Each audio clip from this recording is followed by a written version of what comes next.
and it is the perfect time to give our round by round Dynasty rookie targets. So for today's episode, each one of us is going to pick our favorite target in each respective round. Before you shudder in fear that I'm going to talk about Anthony Richardson for another 3 to 5 minutes of your life today, I am on a Anthony Richardson timeout. He would be my target, but I will not be speaking about Anthony Richardson. But we will be speaking about a different quarterback today. And Keegan Thompson, this is like a passion project. You kind of love this young man. Keegan, Yes. tell us a little bit about your go-to target in round one of Dynasty drafts. So round one, and we're going off, for the listeners, we're going off FantasyPros ECR, so expert consensus ranking. CJ Stroud at number 4 in round one of a rookie draft. I mean, what more can I say about him? I mean, this guy is an absolute bona fide stud at the QB position. Obviously, Houston finagles all these trades. They get their guy, and they draft CJ right off the board early. But I think as far as rookie quarterbacks go, this is my target. He is a prolific passer as they come at the college level, and he is probably the best pocket passer and overall quarterback in my eyes in this class. And most people are going to look towards Bryce Young or Anthony Richardson as theirs, but if I'm building out a dynasty team and I'm thinking about the future, I see the ceiling as really, really high for CJ Stroud. And so just quickly, like going into what they have in their team moving forward, they gave up a lot of capital, right, for Will Anderson and CJ Stroud. And Will Anderson's also part of this plan. But next year, they still have a first-round pick. It's Cleveland's pick. They still have a second. They have a third. They have 2 fourths, a fifth, and 2 sevenths. So they still have plenty of capital to build around a young CJ Stroud. They've also brought in some veterans to kind of help get him going, and Robert Woods, and they also brought in Dalton Schultz, who I think is an absolute steal of value in best ball drafts, and he's kind of built out to be a quarterback's best friend. So I think CJ Stroud has a bit of a better situation than people are actually realizing. They also have an above average offensive line that I don't think people are talking about much. Larry Tunsil is an all-pro. They've got former 2019 first rounder Titus Howard at right tackle. They drafted Juice Scruggs, I think, but the center out of Penn State, who's basically like a day one starter, consistent center type. So he's going to have a really good offensive line. They have some intriguing young wide receiver talent in Nico Collins. They drafted Tank Dell. And they also have John Mechie II, who's a second round wide receiver pick for the Houston Texans that we haven't seen much of due to like his cancer diagnosis.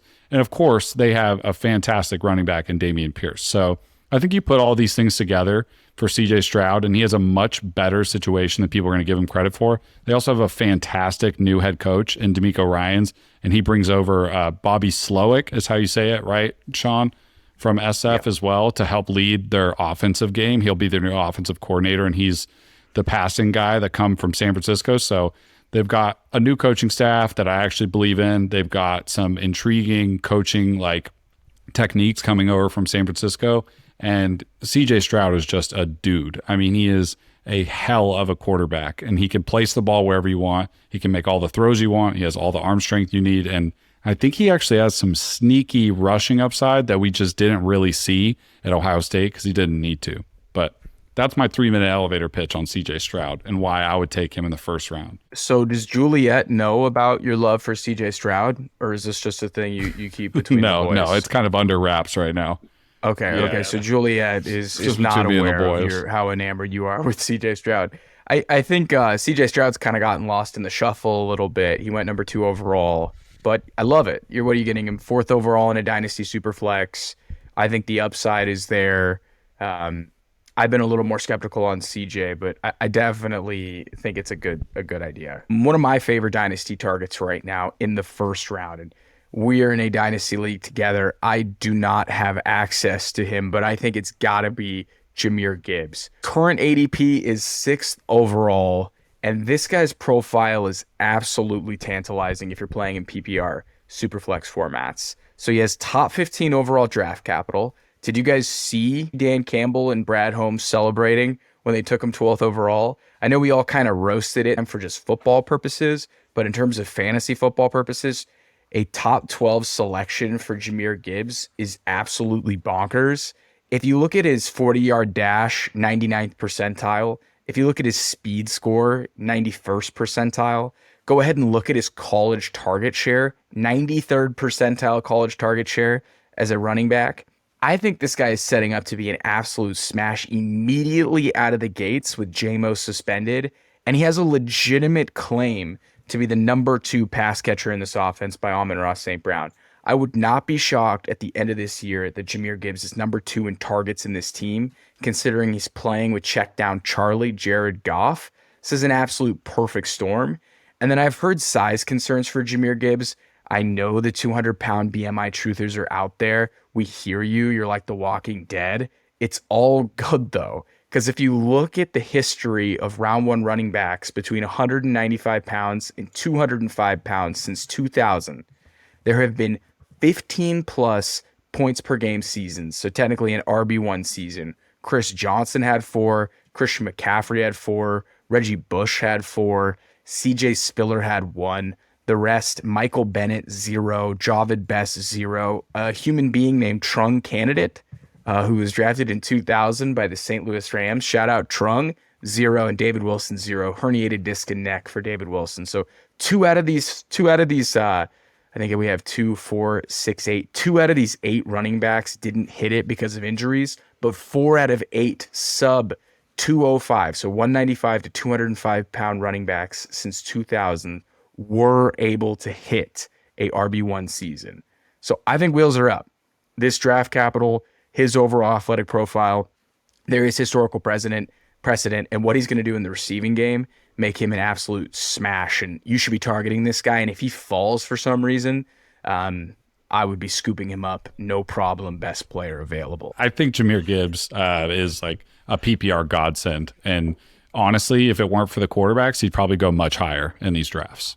Yeah, it just screams Alvin Kamara 2.0 in terms of his skill set and what I think he could contribute day one. So yeah, if he falls past 1.6 and you're sitting there at the 7th in your Dynasty rookie draft this summer, do not even hesitate. Scoop him on up. You'll be in great hands there. In a Superflex format, I'd still take him ahead of Keegan's man crush, CJ Stroud, and I would also take him in front of Jackson Smith and Jigba. I think just the setup is just too tasty to deny for Jahmyr Gibbs. Aidan, you have another target here. I'm not surprised. He's kind of been your guy throughout this entire process. Tell us about who you were targeting in the first round if he's on the board. Yep, so we've already gone 1 quarterback, 1 running back, so it's only fitting we now dip into a different bucket. My guy right now projected to go at the 1.7, which I've got draft capital at in our league, is Jordan Addison. He's someone I've had my eye on since during the combine process and pre-draft. Just given his production, early declared bona fide stud, Takeoff winner across 3 years. In college, he's now stepping into an offense that just lost Adam Thielen, who, by the way, still saw over 100 targets, 70 receptions, 700 yards, and 6 tutties at the age of 31. This guy, Jordan Addison, is 21 and has got the juice. The Vikings were a top 3 passing offense last year, and that should not change. If anything, they're probably still in that top 5 realm, especially losing a guy like Dalvin Cook. It feels like they're going to be airing the ball out early and often. And with Justin Jefferson getting double teamed left and right, you've got this guy in the slot or outside causing matchup problems.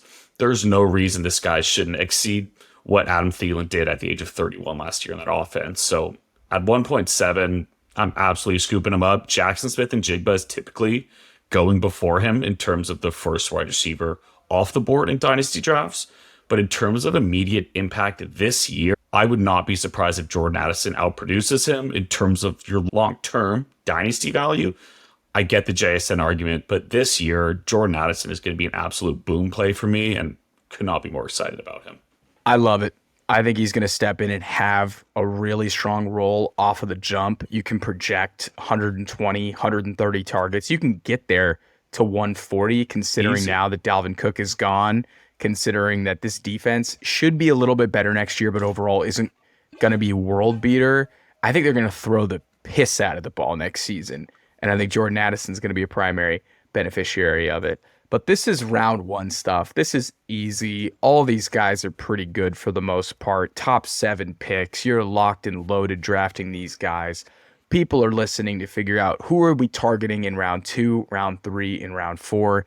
Keegan, you are the first one up. Tell us a little bit about your favorite round 2 target. Honestly, I don't think this guy will actually or should be available in round 2. I think this is like expert consensus ADP, and I think drafts will go differently. But if Devon Achane is in round 2, I'm smashing the draft button so fast. I mean, this is also a guy that I've watched all of his collegiate career. Being an Aggie fan, I've seen him grow over the years into a 3-down workhorse. Much like Jamir Gibbs, there's size concerns with him being underweight and just small in general. I'm hearing he's already up to 192 pounds in his build, getting a full offseason workout. So this guy's never had a real full offseason program as a running back because he's a track star. So he's always done track in the offseason. But, to that point, this is a guy with legitimate track speed, a 4.32 40 at the combine.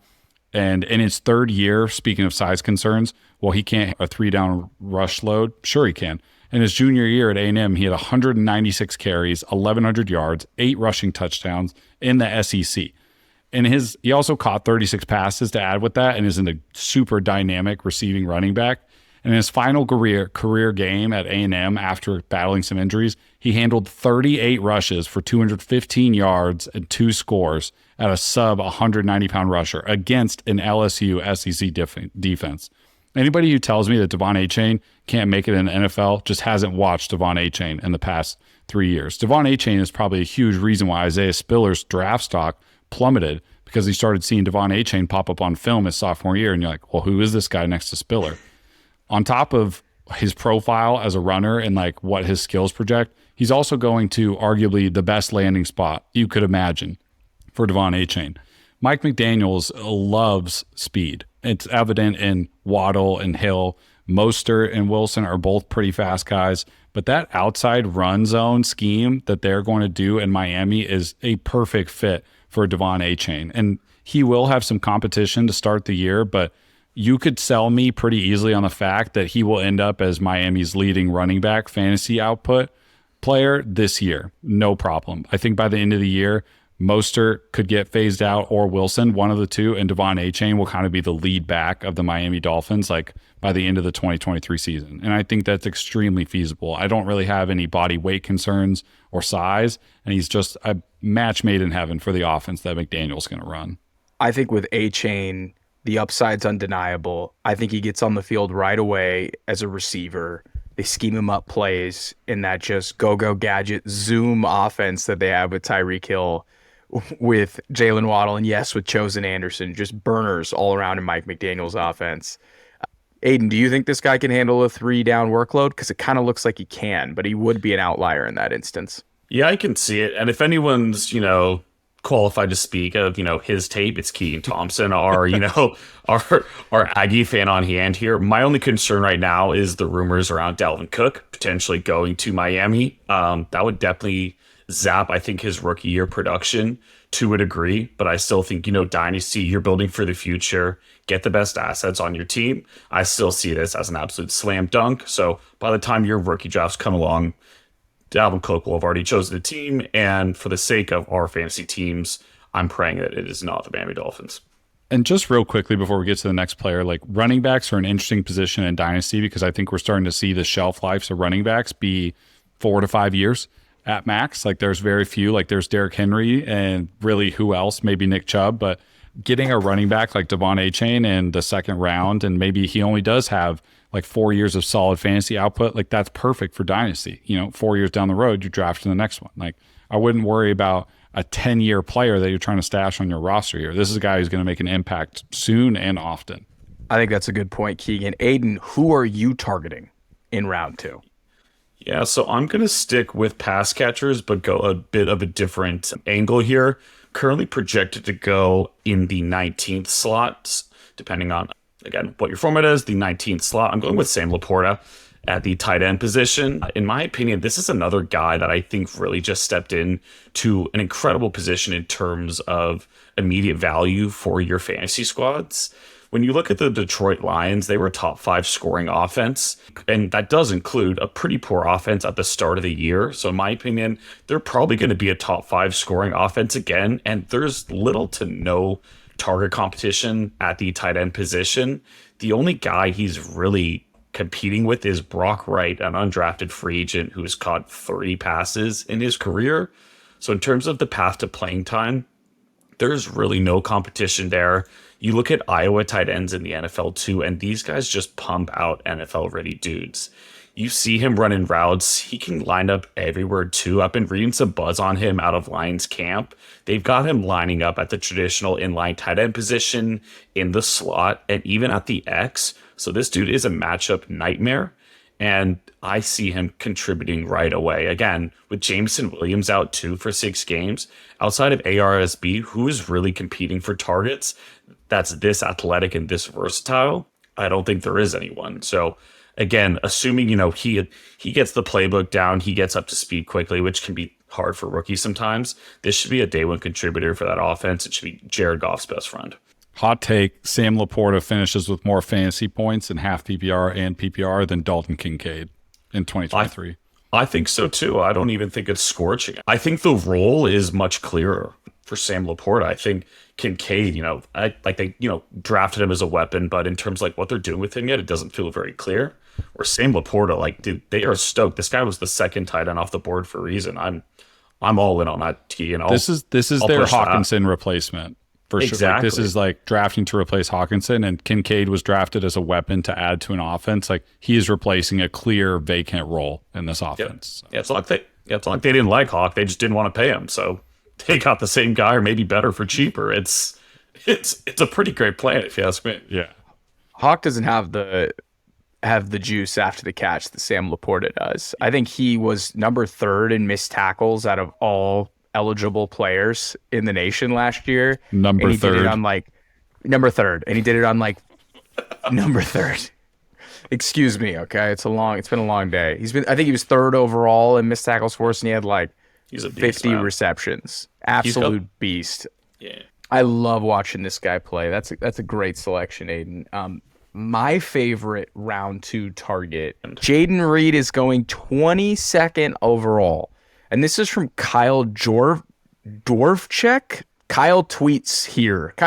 Go follow him. He's a good follow on Twitter. But from Kyle tweets here, Jaden Reed not declaring after the 2021 season is one of the big dynasty what-ifs this year. In 2018, he had a 33% dominator and a sub-19 breakout age at Western Michigan University. In 2020, he returns to football after sitting out because he transferred to Michigan State, and he puts up a respectable 26% dominator. In 2021, he has a 34% dominator and a 2.67 yards per route run. Then in 2022, in his senior season, he decides to come back. He only finishes with a 25% dominator and a 1.83 yards per route run. You would love to see him dominate as a senior, but it looks like he had some major injury concerns throughout his senior year, and it looks like the Packers gave him a pass on that. So this guy's dynamic with the ball in his hands. This guy broke out at the age of 19. He's put up major statistical seasons, and he's played with some really bad quarterbacks over at Michigan State, which I think has depressed his overall value. That's the key there. Yes, and you take a look at the Packers taking him number 50th overall. The Packers have an incredibly strong history of developing second-round wide receivers. Here are some of the names that the Green Bay Packers have taken in the second round. Devontae Adams, Jordy Nelson, Greg Jennings, Randall Cobb. I know he's only in his second season, but Christian Watson. That's a pretty high hit rate for the Green Bay Packers taking wide receivers in the second round. It's hilarious because Aaron Rodgers bitched his whole career about a first-round wide receiver. Not a bad list of second-round wide receivers that they developed. And I think he has an immediate path to being on the field in 3 wide receiver sets. And he has a good play caller, and he plays in kind of a shitty division. The defenses aren't out of this world. No disrespect to the Chicago Bears. The defenses are not really out of the world in this division. They're going to play in a lot of shootouts. I don't think their offense is going to be particularly good week to week, but I think overall he has a really strong floor to come out of the gates, and I love the upside. He kind of reminds me of an Amon-Ra St. Brown with a little bit more juice after the catch, so he'll probably be a slot guy. What do you guys think about Jaden Reed? I like him. I definitely like him as a talent for sure. And what you said, Shaun, is kind of the key when you're watching this. We kind of went over this with Zay Flowers, but bad quarterback play. can really hurt like wide receiver production at the collegiate level. But the Packers see something that I think, a lot of sharps are seeing too. But like, he's just a dog. I think he's a really good wide receiver, and his numbers aren't going to tell the whole story with him. So transitioning to the third round, and I have no idea how the 2022 Bolitnikoff winner is a third round pick. I'm joking. I totally know why he's a third round pick in dynasty drafts right now. It's because he has major size concerns. It looks like he's not going to play to start the year. Beat reporters are saying it's going to take a while before he gets on the field. But Jalen Hyatt going 26th overall, I think is an absolute smash in the third round. Considering that Brian Daboll is going to be his head coach, I think I could trust Brian Daboll to do open heart surgery on me at this point. What he was able to extract out of that just decrepit wide receiver core last season and give the type of season that Daniel Jones had was incredibly impressive. And I think adding a talent and a speed that Jalen Hyatt is to this offense gives it some necessary pop and juice to start. But I think over the course of the 2023 season, Jalen Hyatt will develop a role, and it's hard not to envision what that role could look like, considering last year he clocked in at the third fastest run of any player in college football at 24.29 miles per hour. I know his 4.4 40-yard dash was a bit disappointing, considering people thought he was going to run in the 4.2s, but this guy hit 24 mph last season, which is just absolutely ridiculous considering that the NFL is a speed business, and boy, does Jalen Hyatt have speed. Again, he's more of a development wide receiver. I know he has route tree concerns, but we made a living drafting Will Fuller in fantasy football over the years, and this guy has that Will Fuller upside in terms of how he can take the top off the defense. I'm kind of turned into a Jalen Hyatt stan. I don't really know how it happened, but what do you guys think? I mean, in the third round, it's a no-brainer, right? Yeah, I like Jalen Hyatt there. It's, it's dynasty too. Like, your first round picks, those are slam dunks. You're expecting to get contributions right away. Round 2, you're still expecting something. I think Jalen Hyatt is kind of, once you get to round 3 and 4, it's like, he's probably not going to contribute right away, but with that type of speed, that's absolutely something you're taking a shot on at that point. Whether he comes on, second half of the season or even like a 2024 pop player, I think just that athletic build is something I'm absolutely fine with taking that risk at that point. And if it doesn't work out, it's a third round pick that you burned on there. You move on and you draft another one next year. But dude, for that speed, I'm absolutely in on that at the 26 overall. Keegan, it is the third round, and you're finally going to get to take a Jet. Tell us a little bit about your third round target. I always butcher his name, but Israel Abanikanda for I think the you got Jets. it. Izzy Abanikanda, as I think how you do it. Yeah. Nailed it, dude. This is a dynasty community and fantasy football community are pissed at the landing spot. And I say, well, let's take a look at that a little bit deeper, right? And the reason is now he's going to have to compete for rushing share with Breece Hall, right? That makes sense. We would have loved to see him go somewhere else. I think Izzy has some fantastic home run speed ability, and he's an amazing runner. I think one of the better runners in this class. But who says they both can't eat? There's already early buzz out of Jets camp that he is already looking in line to take over the second running back duties of the Jets. And I can believe that because it's Zonovan Knight and Michael Carter. And I think Michael Carter's a great change of pace back, but he's not what Izzy is, and he's definitely not what Breece is. Izzy follows the same profile as Breece in being a home run hitter, and that's the whole reason the Jets drafted him. It's the same reason they drafted Breece Hall. They don't want to finish drives in 11 to 12 plays. They want to finish drives in 6 to 7 plays, and that is what Izzy kind of gives you. And especially if Breece takes a little bit of time to get back into the swing of things before he gets a full workload, Izzy could be an immediate impact player for anybody who has a dynasty pick in this range and wants to draft him. In 2022, he had 239 carries, 1,400 yards, and 20 touchdowns. He also had 12 catches for 146 yards and a touchdown, averaged almost 6 yards a clip, and he also averaged 2.46 yards after contact, 46 missed tackles, and he had 38 carries of 10 yards or more. I mean, he's just a big play guy waiting to happen, and he's going to go to an offense that's going to foster that type of running for him. And, with the two running backs, obviously that's a little scary, right? Under Nathaniel Hackett, our new offensive coordinator in his last year with the Packers, Aaron Jones played 15 games, 800 yards, 171 attempts, averaged almost 5 yards an attempt and 4 touchdowns. Also had 52 receptions on 65 targets and another 6 touchdowns. A.J. Dillon played the full 17 games. He had 803 yards, 187 attempts, 4.3 yards per attempt, and 34 receptions on 37 targets. So you can't tell me that there's not a way for both of these running backs to have really good seasons. Now, Breece is the better running back in the Dynasty RB2 right now as it stands in most people's rankings. So I'm not saying he's going to take over Breece's work, but I think it would be one of the better values you could get in third round, especially if you're weak in the running back room on your team, and especially if Breece takes his time getting back to the field. I mean, this is a home run hitter who's going to go to an offense that's going to put him in the best positions to succeed. So, yeah, he's basically dollar store Breece Hall, right? Like he's Kirkland Breece Hall, great value. He's going to do a lot of the same stuff. One cut, go. He doesn't have, I think, that kind of juice that Breece has, like wiggle, make guys miss. But in terms of like open running lanes, he reminds me of like a Raheem Mostert. He's just off to the races if you give him that runway. I think he's fun insurance for Breece Hall. I think he may get some major playing time to start the year. And you're right, like you tear your ACL, you might pull your hamstring the next year. And I think Izzy could be seeing a lot of playing time in year one and is an excellent Breece Hall insurance option. But agreed. You know, he's in that backup zone. Another guy that's really intriguing, someone who has, I don't know, immediate path to playing time, but is someone who's building quick rapport with his signal caller. Aidan, why don't you tell us a little bit about your third round target? Yeah, so good intro there, Shaun. That was lovely. Currently, I'm on fire. I'm on dude, fire. That was great. Way to introduce my guy, Tank Dell. Nathaniel, a.k.a. Tank Dell, currently projected at pick number 34 right now. One of the things that I really like about Tank Dell is, one, there's really no clear-cut number one wide receiver right now in Houston. Sure, they've got Nico Collins and the ghost of Robert Woods, but Tank Dell is a guy that CJ Stroud, once he was drafted, specifically told the front office, go get this guy. They had already built that rapport early on into that draft process and Senior Bowl kind of practices leading up to this.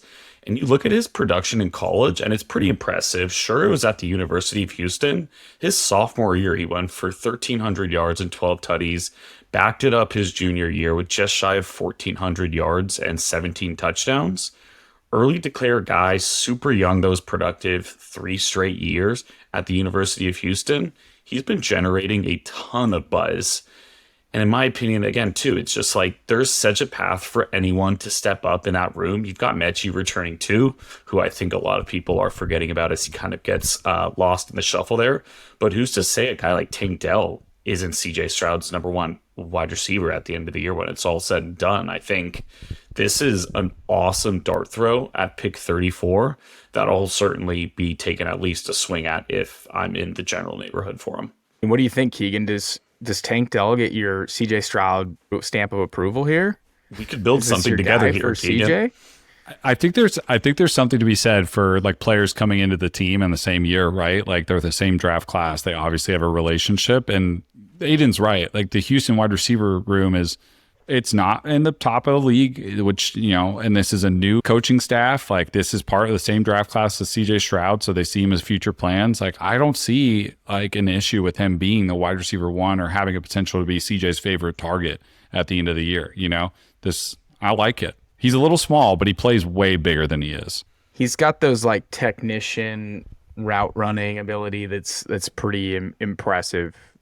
He's fun to watch. And I got to love those like ironic names where the tiniest guy on the team is named Tank. Like you gotta vibe with that. And you take a guy named Tank Dell. That's awesome. Just vibes pick. That's a vibes pick. He is a tank at the like point of catch though. If you go watch some of his tape, like he's fighting for most catches that he's trying to get, and he's winning a lot of those battles. So Keegan, your 4th round target, I shit you not, is longest highlight tape on YouTube is 3 minutes. That's it. There's no cool highlights of him. There's no like sick edits. I couldn't even find anything with music to it.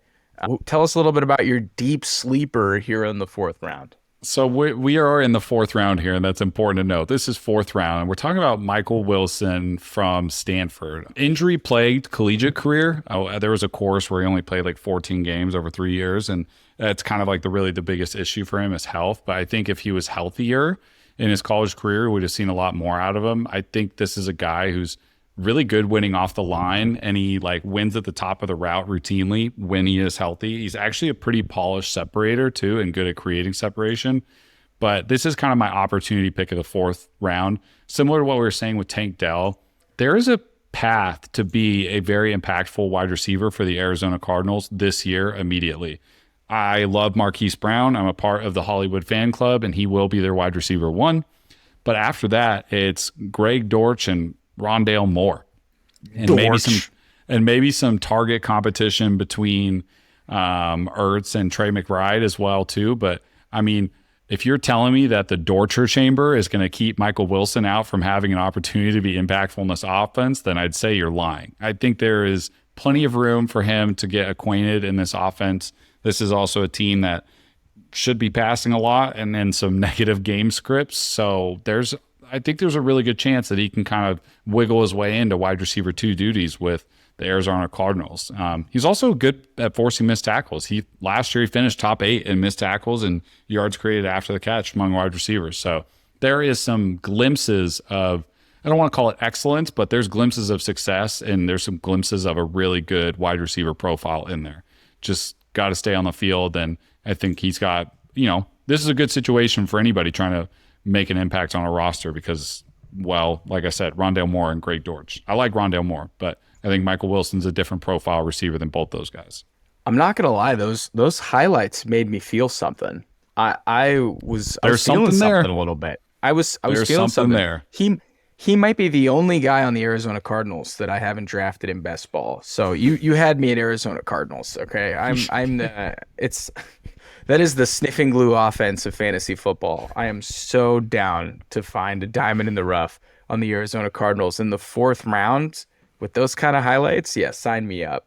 My 4th round target with a current ADP of 40th overall is Puka Nakua. I may be butchering that. Is that how we say it, fellas? Puka. I think so. Nakua? I just go with Puka. A couple BYU games. I think you nailed it. Yeah. I think I nailed it. I think it's Puka Nakua, and this guy is going in the 4th round of Dynasty startup drafts. But the way his head coach and Cooper Kupp are talking about him, you would think that this is Jerry Rice. Here's a quote from Sean McVay. He's a guy we're expecting him to come in, expecting to be able to contribute and compete. Every spot is going to be earned on this team, but I really like what he's done. I think it's a credit to everybody around him and his conscientiousness. That's strong, okay? I like that. Good vocab there, Shaun. This is from Mike LaFleur. Shout out Jets legend Mike LaFleur. He's a good-sized kid. He's got a good frame to him. He catches the ball really effortlessly. He can stay grounded through the catch, and he's doing a really good job with it. This is a quote from Cooper Kupp. Yes, that Cooper Kupp. He's got a great feel for attacking leverage, how to stick things. He's asking the right questions too. I think that's the big thing. He's asking the right questions. And okay, look, we're getting great quotes about every single rookie right now, but his overall production out of BYU was really impressive. The highest 2023 rookie career yard per route run rate did not belong to Jackson Smith-Njigba. It belonged to Puka Nakua at 3.5. Yard per route run rate is a new stat. I haven't heard that one before. I love to cherry pick stats when it fits my agenda. And Puka Nakua, look at this. There's talk that he might play the Deebo Samuel role, which makes me want to hackle and cry in laughter. But look at this. Man's got the absolute juice. His statistical profile was really strong. Played in BYU. Was he playing with Zachy? I don't know. Would that throw him in the doghouse for playing with Zach Wilson? But you can't deny the positive juice coming from the Rams camp. And if you look at who else is in that receiving core, you've got legendary Tutu Atwell. You've got the one, the only Van Jefferson. You've got half human corpse Tyler Higbee running routes out there. And yes, you have Cooper Kupp. You have pretty much an immediate opportunity for playing time. Oh, I forgot about Ben Skoranek. How did I forget about Ben Skoranek? I was going to say, don't you dare forget about Dollar Store the Cooper legend. Kupp. Don't you? How did I forget about Ben Skoranek? I'm convinced Ben Skoranek just on the field, so people get confused and the defenses think that Cooper Kupp's on the field. I think that's Ben Skoranek's only job. Yes, him and Tutu Atwell. So he has an immediate path to playing time if he actually is as good as his coaches and his fellow wide receivers are saying he is. So 40th overall, Sean McVay offense. I think it's worth the dice roll on a Puka Nakua. Aidan, you got in a bear. Why don't you round out your last target for Dynasty Drafts here? That's so me and Aidan to bring in our own team's rookies. Keegan got a Jet. It's only fair that I get in my guy. I was looking at kicker. I would have had Jake Moody. I would have had him there. I looked at Rashawn Johnson earlier, but I think I've already talked about him enough, so I thought I'd kind of pivot this time. So at pick 44, pretty much at the end of your drafts, he might even go undrafted in some of your rookie drafts this year, depending on how many teams you guys are looking at. I've got Tyler Scott, who I'm actually pretty high on. I don't know if this is someone that's going to contribute right away if you just look at the Bears wide receiver room. Obviously, with the addition of DJ Moore, Chase Claypool, and Darnell Mooney, you pretty much got the top three guys locked in, which is going to limit his kind of exposure to playing time. But Claypool and Mooney are both in contract years, and there's zero chance the Bears are going to play both. And once you look beyond those three guys, there's not a whole lot of competition. We know what Equanimeous St. Brown is. Velus Jones Jr. was an awful swing and a mess. You've got Dante Pettis somehow hanging on to a roster spot, catching occasional, absolute dimes out of the sky from Justin Fields. But Tyler Scott has a skill set that really matches well with Justin Fields in terms of, one, phenomenal deep threat, and two, absolute yards after catch monster. In his last 2 years at Cincinnati, he averaged over 6 yards after catch both of his seasons. So he may look little, but with the ball in his hands, this guy is super slippery. I literally feel like this is just trying to fix the miss that we picked on Velus Jones. This is a guy that could easily excel with jet sweeps, quick hitting screens. I'm pretty high on him. Again, this is probably like a 2024 stash, as he's definitely going to have flashes of brilliance, but the path to, a lot of playing time this year is pretty dark, barring any significant injury ahead of him. But again, at pick 44, I like it personally. His tape is super fun to watch. The Tyler Scott highlights just make me believe in Desmond Ridder more. Oh, jeez. Are we buying in on Desmond Ridder as a... Oh, jeez. As a result of... Jalen Hyatt. It kind of looked like a Jalen Hyatt tape a little bit. Yeah, he's fun. I'm hoping he sees the field this year. Yeah, at least on like deep shots and stuff. Yeah, like be a ton of fun. Yeah, 4 wide sets. I'll put him in the slot there. Well, that does it. That is a round by round Dynasty Rookie Target episode. I think we're all over the board. True to us, a lot of wide receivers taken. We didn't take a single late round dart throw at quarterback, which is hilarious. Probably should have, but what are we going to do? I don't know. Where's Hendon Hooker going? Clayton Tune is off my list. If Clayton Tune is good this year, I'm going to be disgustingly rich. Sean's going to retire. I cannot stop drafting Arizona Cardinals. Well, that's going to do it for this episode today. Special thanks to our producer, Caleb Hodgson. Thank you, Caleb, for everything you do for the pod. If you are still listening, go ahead, like, comment, subscribe. We appreciate you. Regression to the mean would not be anything without the mean team. Go ahead, touch some grass, hug a loved ones, and we'll see you next time. Boys, anything else? Nope. That's it. Go draft Tyler Scott. I might have to go fire up a puppy so I can get some late round Tyler Scott and Michael Wilson exposure. Did you just mention Arizona Cardinal? Did you?